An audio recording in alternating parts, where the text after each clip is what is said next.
they might be in their nuclear weapons program.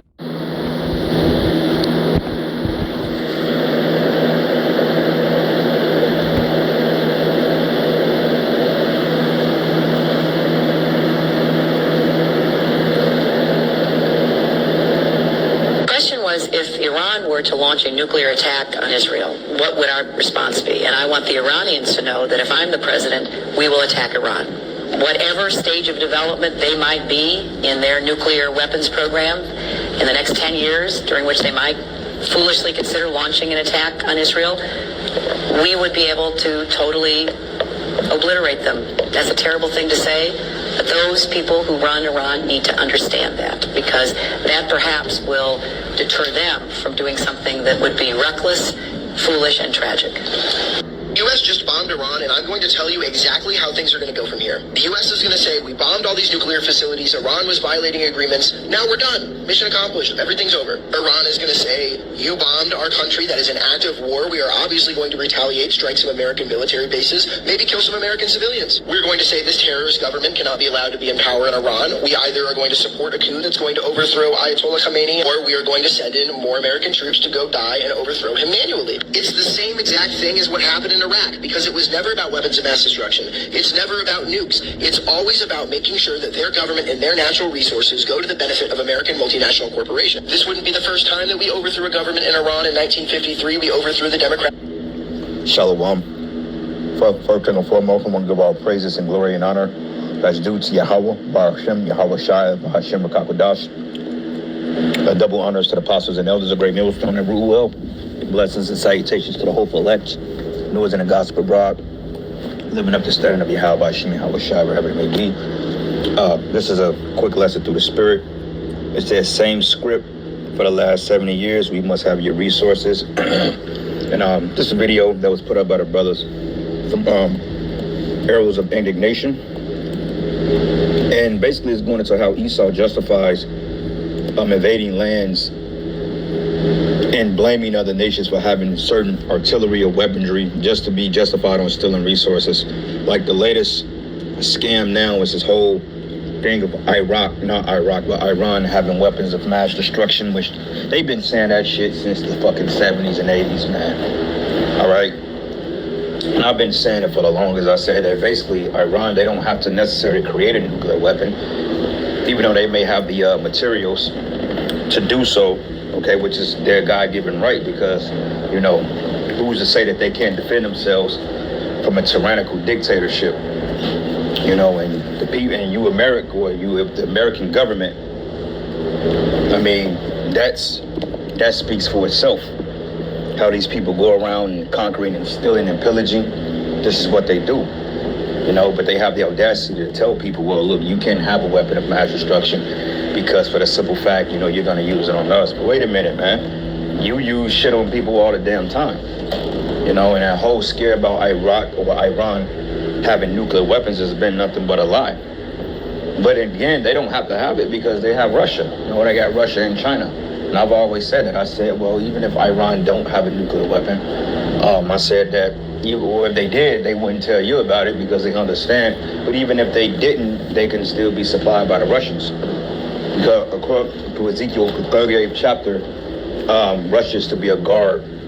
It's like I got something, I was eating on something. So, but according to Ezekiel 38, Russia will be a guard into these smaller nations, man. All right. Now it came out in the news that Trump, that he actually didn't destroy those nuclear depots over there in Iran, which I believe was just it was a flex or diversionary tactic, like I mentioned. You know, because honestly speaking, if he would have destroyed those nuclear sites, I'm pretty sure that, you know, things would have escalated by now, which they're still at war with the Israelis. But that, you notice there haven't been any attacks on the Western hegemony or infrastructure. And on top of that, the gas is still pretty much the same. So obviously America didn't do too much damage, you know, as they're leading on. Because Trump was talking about, well, yeah, we destroyed all their sites and this and this and that, which is a total lie. Okay, it came out that you didn't destroy shit, you know. But anyway, neither here nor there. So anyway, going back into this devil right here, Hillary Clinton, Just look at the look in this bitch's face, man. Okay, that's the total look of a sociopath, of a fucking devil. Okay, it says Hillary Clinton in 2008 will obliterate Iran if attack Israel. And everybody know that those small hats have been the culprit of chaos and war in the Middle East since they got there, man. Going back into 1948, when they was implanted through that land through the Balfour Declaration, okay, which was not a fulfillment of prophecy. They were bombed that same very night. And then you go back into the 7-day or the war of 1967, I believe it was the 6-day war, if I'm not mistaken. But ever since the small hats have touched down in the Holy Land, there's been nothing but war on the planet Earth. Even before then, when Esau, even before then, because they mentioned that America has been in war 220 some plus years since its inception. All right. So, yeah, man. So I'm gonna play the rest of this video and get a couple of precepts. But listen to this guy. I mean, he's gonna break it down. So let's listen to what he got to say. Iran is going to say, you bombed our country that is in active war. We are obviously going to retaliate, strike some American military bases, maybe kill some American civilians. We're going to say this terrorist government cannot be allowed to be in power in Iran. We either are going to support a coup that's going to overthrow Ayatollah Khamenei, or we are going to send in more American troops to go die and overthrow him manually. It's the same exact thing as what happened in Iraq, because it was never about weapons of mass destruction. It's never about nukes. It's always about making sure that their government and their natural resources go to the benefit of American multinational corporations. This wouldn't be the first time that we overthrew. Right, it's all about corporations, man. Okay, now you got Palantir, but also you got what they call BlackRock and Vanguard, which hold over $10 trillion in assets, man. Okay, that's damn near 2/3 of America's debt right there that they own as far as assets. But yet they're in a $34 trillion debt crisis. But yet Vanguard owns $10 trillion in assets, man. Like, make that make sense. But it's all about corporations and lobbyists, you know, and banking cartels. And it's basically a big game of chess, you know, keeping the rich families rich and while, controlling the masses of the people and watch your slaves do the dirty work, man. And that's all the military is a bunch of slaves that go and they fight for the international bankers, man. You know, they fight wars and they die in these wars to keep the interests of the super elite, to keep them rich. You know, while you're dying and when you're done fighting wars, you're pretty much left homeless. You know, you're pretty much a derelict at that point. You know, because the benefits once you get out of the military and you're injured, you know, they barely want to take care of their veterans, man. That's why you have a lot of homeless people on the heads of these streets asking for money and food and shelter because they don't take care of their veterans. So this ain't never been about freedom of the people. You people ain't free. Government in Iran in 1953, we overthrew the democratically elected president Mohammad Mossadegh for the crime of wanting to nationalize Iranian oil so that the profits go to the Iranian people. And we replaced him with a member of the Persian royal family, the Shah, who did America's bidding and ran it according to our interest. It was overthrown in 1979, and the government that's there right now in Iran that we're having problems with is the same government that was overthrowing the last one that we overthrew of theirs. And get this, the guy that we want to replace the Ayatollah with is the son of the royal family member that we replaced the last government with. Yeah, and the thing of it is, they want to set up small hats. Like when they replace and overthrow these regimes, they basically are putting in crypto Jews in there, man. Like I believe the president of Mexico, he may be a Malachite.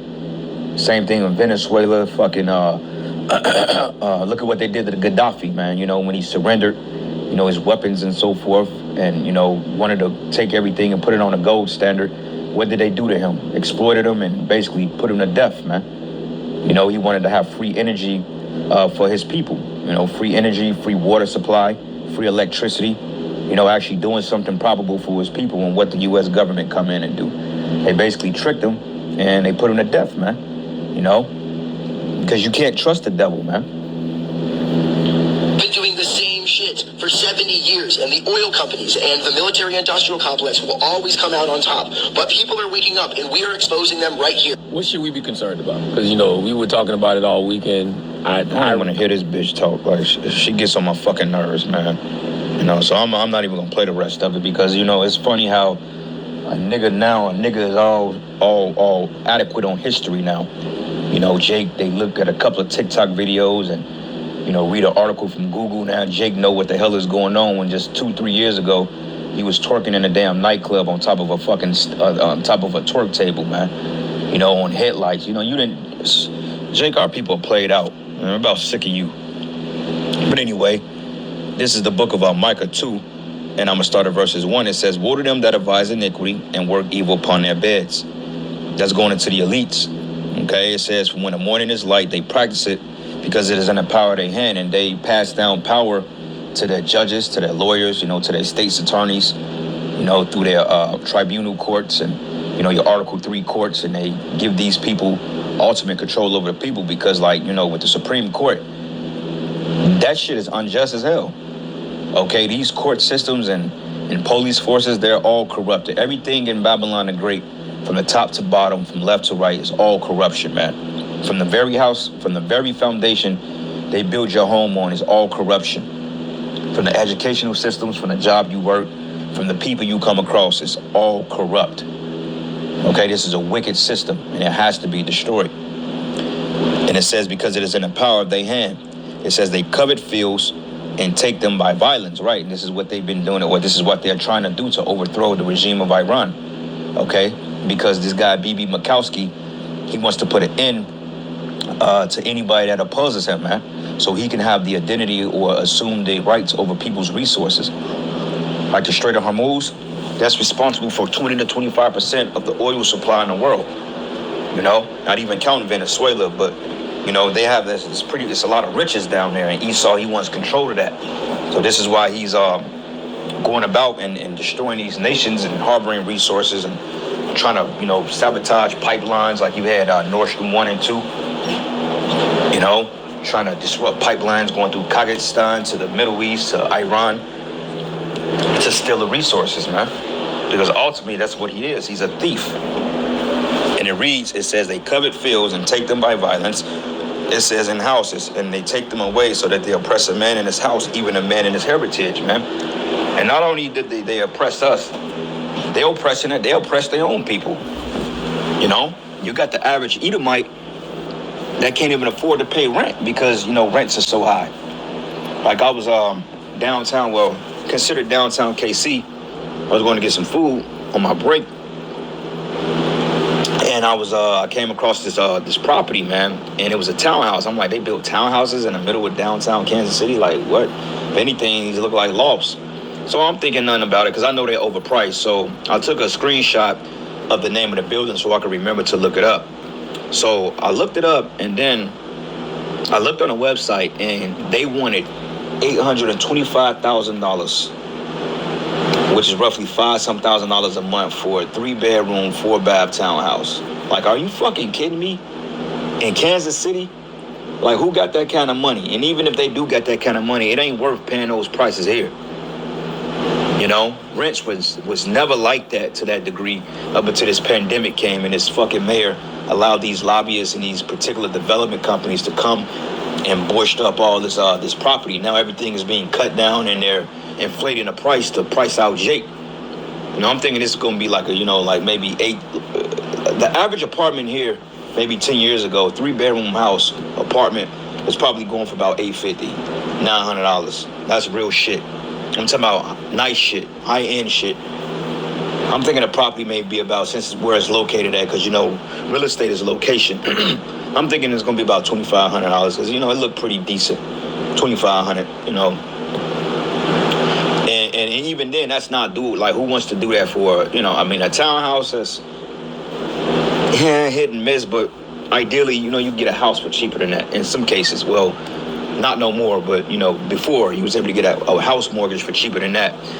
But I looked, I'm like, ain't no way in fucking hell I'm getting ready to pay no $825,000 for no 3-bedroom townhouse. Like, you out your fucking mind, man. Like, that costs more than a damn condo. And honestly speaking, condos ain't nothing but overinflated apartments. Because when I was living in Chicago, my grandmother, she stayed in an apartment on the south side of Chicago. And they got the same exact apartment on the north side of Chicago, but instead they sold that one off because of the location as they sold it off as a condo instead of a apartment because, condos come with HOA fees and this and that. So they're capitalizing on top of the consumer. But an apartment, you got somebody that own a building, whether it's a development or it's privately owned, and they charge their rents. But the same apartment she was paying for on the south side of Chicago was going for damn near $200,000 plus on the north side of Chicago, man. So it's all extortion, it's all robbery. That's all it is, man. And you stupid ass Jakes don't seem to get that through your mind.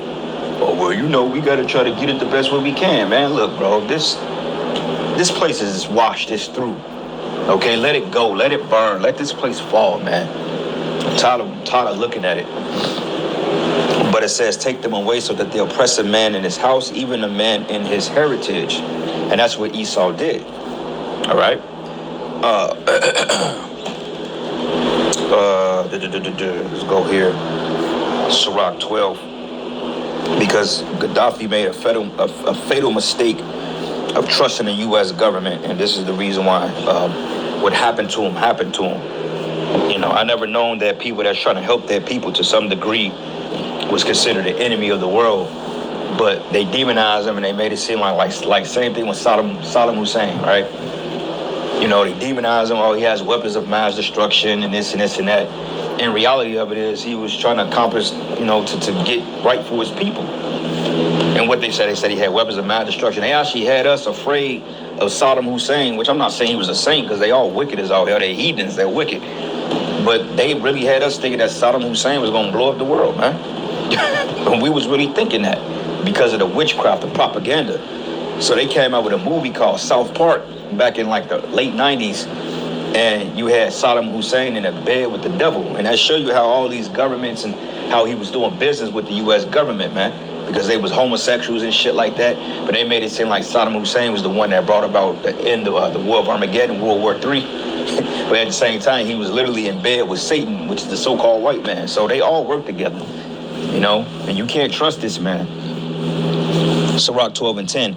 Never trust thy enemy, which said, for iron is rusted, so is his wickedness. Yeah, you can't trust him. Because when the U.S. show up on your borders with the military and a briefcase for the FRNs, hey, you got to play ball with them, or, you know, your country ain't going to be there no more.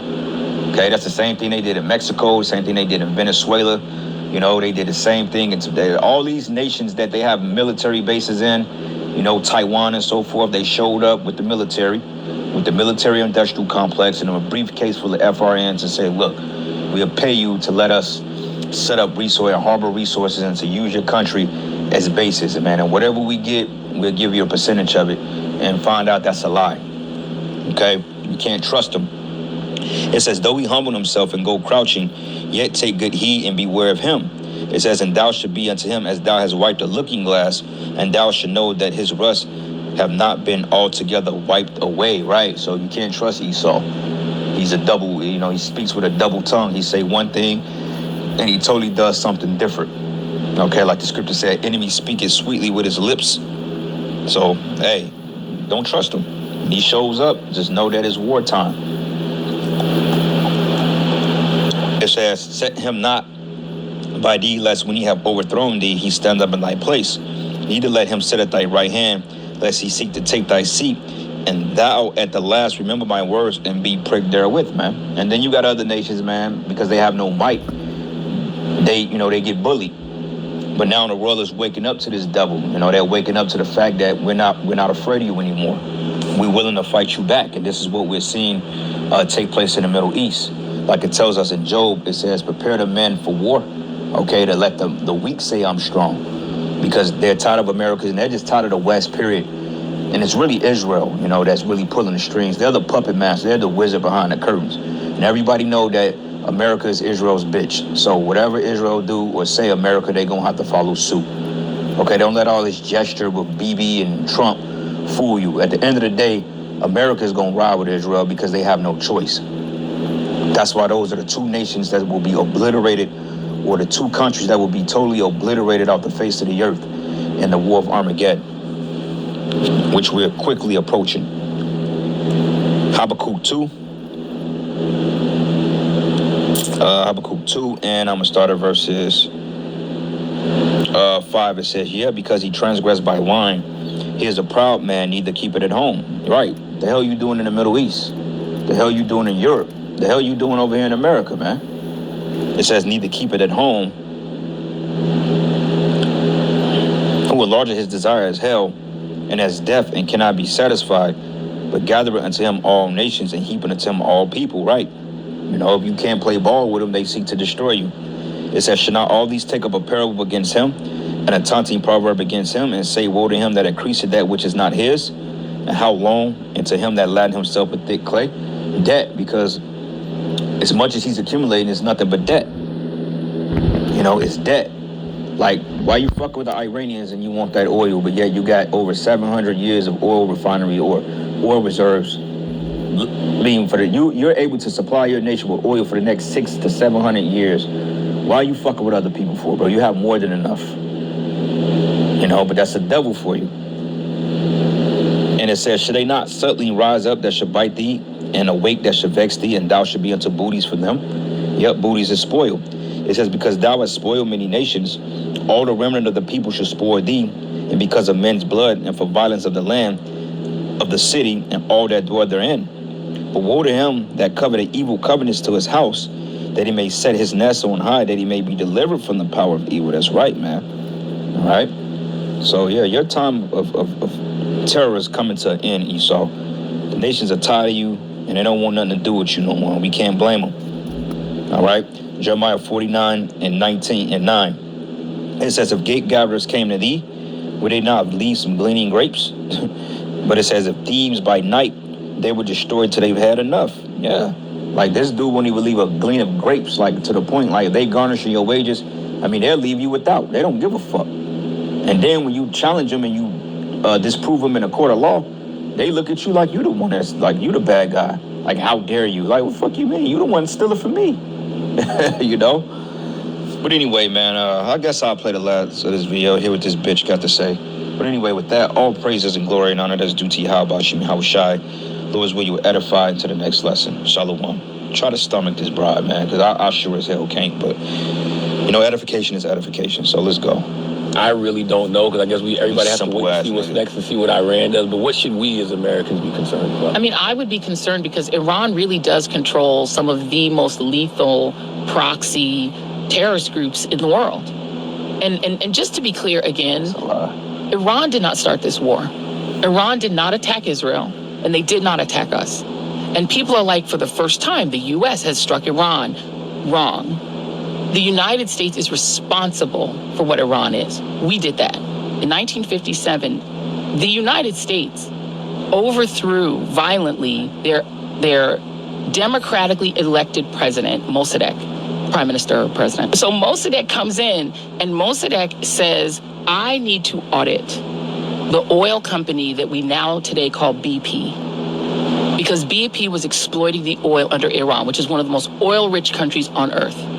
And BP was controlling it, and Mossadegh said, my people, the Iranian people, need to be benefiting financially from this. So we want to audit y'all. The British were like, you can't audit us. And he was like, I'm going to do it anyway. And they said no, and he said, fine, I'm going to nationalize Iran's oil. Iran's oil belongs to Iran. And the United States and Great Britain overthrew him and elevated this Shah of Iran. Not a lot of power. Suddenly, we turned him into a dictator, who then was a dictator over the people of Iran for 26 years. Brutal. Grabbing people off the streets, which will sound familiar now. Throwing them in prison without trials, which should sound familiar to us. A full-ass dictator we put on top of Iran. And that dictator stayed in place as punishment for the people of Iran wanting their own money and wanting control over their own oil.